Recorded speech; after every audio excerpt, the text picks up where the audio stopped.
Hey everyone, my name is Jake. I'm here to give you guys a rundown on kingdom management and kingdom building in Ni No Kuni 2. It's not that difficult, but there's a lot to take in, and if you don't do certain things, you could be wasting time, money, resources, and so on. So hopefully this helps. One thing I do want to point out is that this is an endgame save. However, I won't be spoiling any story stuff, and there shouldn't be any story spoilers in this video. However, you might see party members that join later in the game wandering around the city, or if you don't want to see what a high-end kingdom looks like, then maybe you should wait on this video.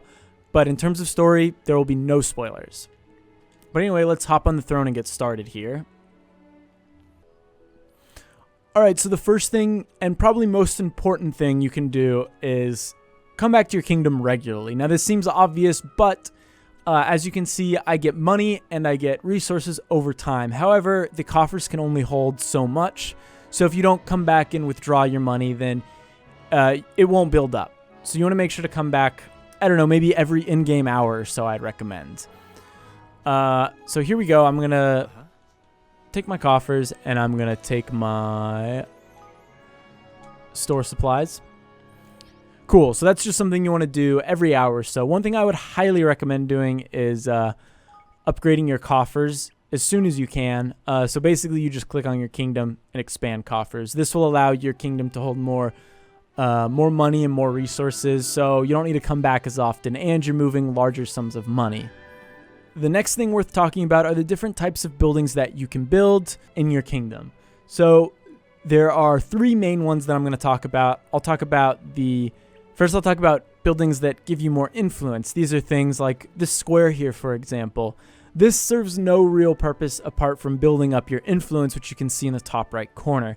Essentially, influence allows you to build more buildings. It allows you to expand your kingdom. It allows you to upgrade different buildings. So it's something that it's definitely important to managing your kingdom. However, it has no immediate effects. The next kind of building we'll take a look at are research buildings. So these are things like the Evermore Spellworks, the Evermore Outfitters, and so on. Basically, these are buildings, as they sound, that allow you to research new things. So I can research new spells, new perks, new weapons, new armor, armor upgrades, weapon upgrades, and so on. These are also the buildings that will need a pretty good staff too if you want to unlock some of the later research. And lastly, the buildings that will fill up most of your kingdom are resource gathering ones, and these are like shops and markets, fish markets, lumber yards, and so on. Basically, these buildings will just net you resources over time. As you probably saw here, stores. So this is kind of what they gathered for me. So probably my garden got me the tomato. Fresh milk was done at the farm.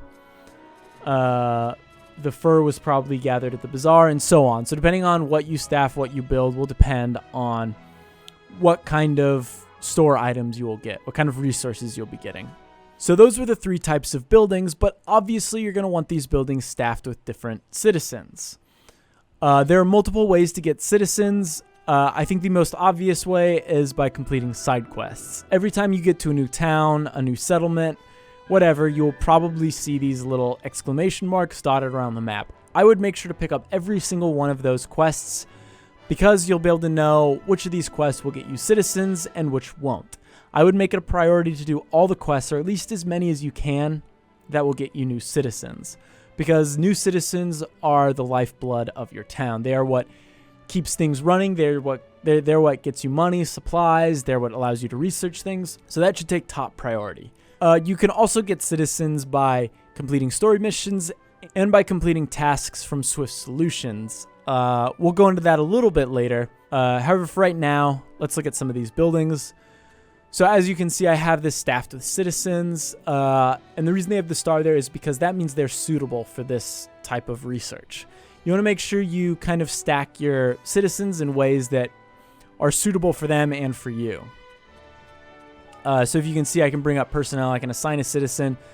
And I have all my characters, pretty much all my characters that are suitable here, because they are the most efficient and they have the highest rating on the side.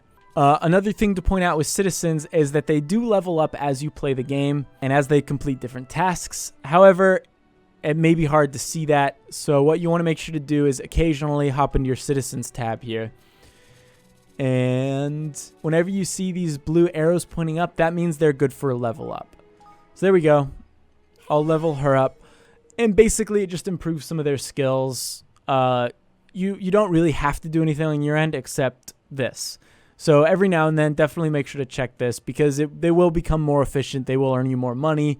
Their IQ will be improved and so on. So that is very important, I'd say. Now that I have these buildings staffed with some citizens, the next thing I would want to do is research. So clearly I can go to research, decide what I want to research, hit A, and they will start researching in real time. It usually takes around an hour or so. So you can go explore, do some missions, whatever, while they do that. And then you want to return and complete the research. As you can see, this one is almost there. Not quite. And once that's done, you can start another one. I would recommend having as much research going on as possible because that is one of the ways you can improve and you can unlock new skills, abilities, new weapons, armor, and so on.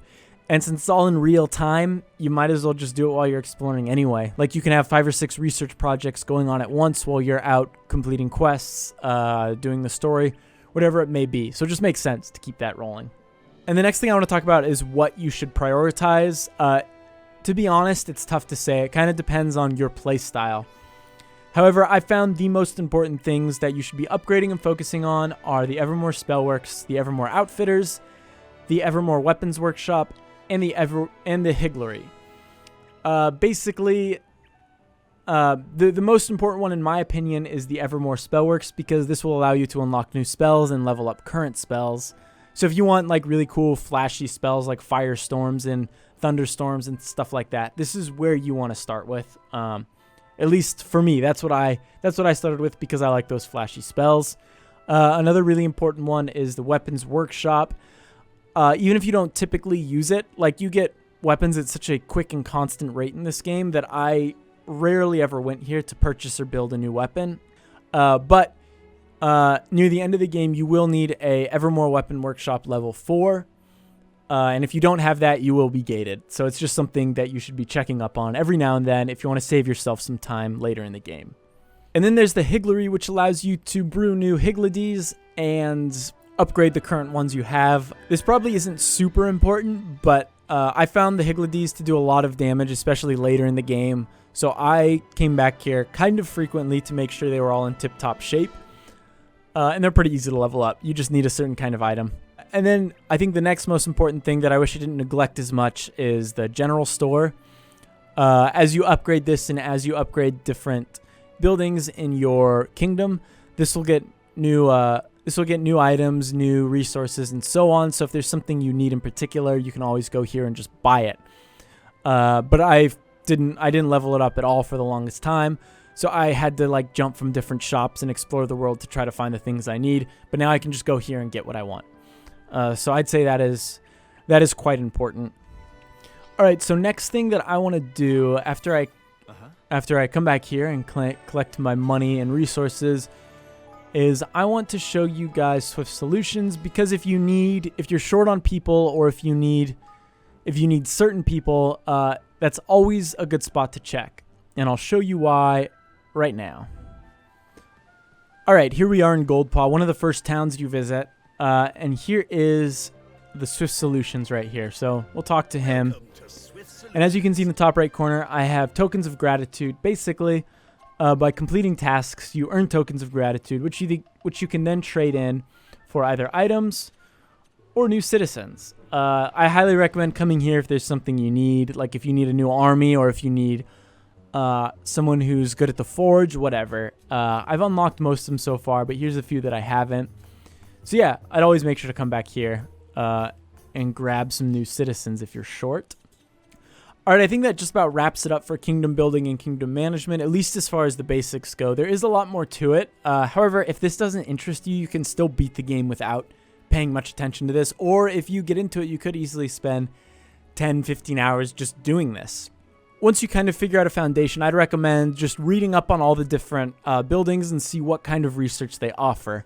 And figure out what fits your playstyle most. Are you more into magic? Then maybe you should focus on the Evermore Spellworks. Do you really like the Higladies?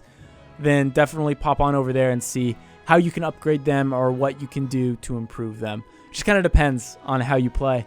And if you have any questions, feel free to hit me up on Twitter at JacobDeck. Always happy to help. I've spent a lot of time in this game, and there's a lot that I didn't go over just due to time constraints and so on. So yeah, let me know what you think, and thank you guys for watching.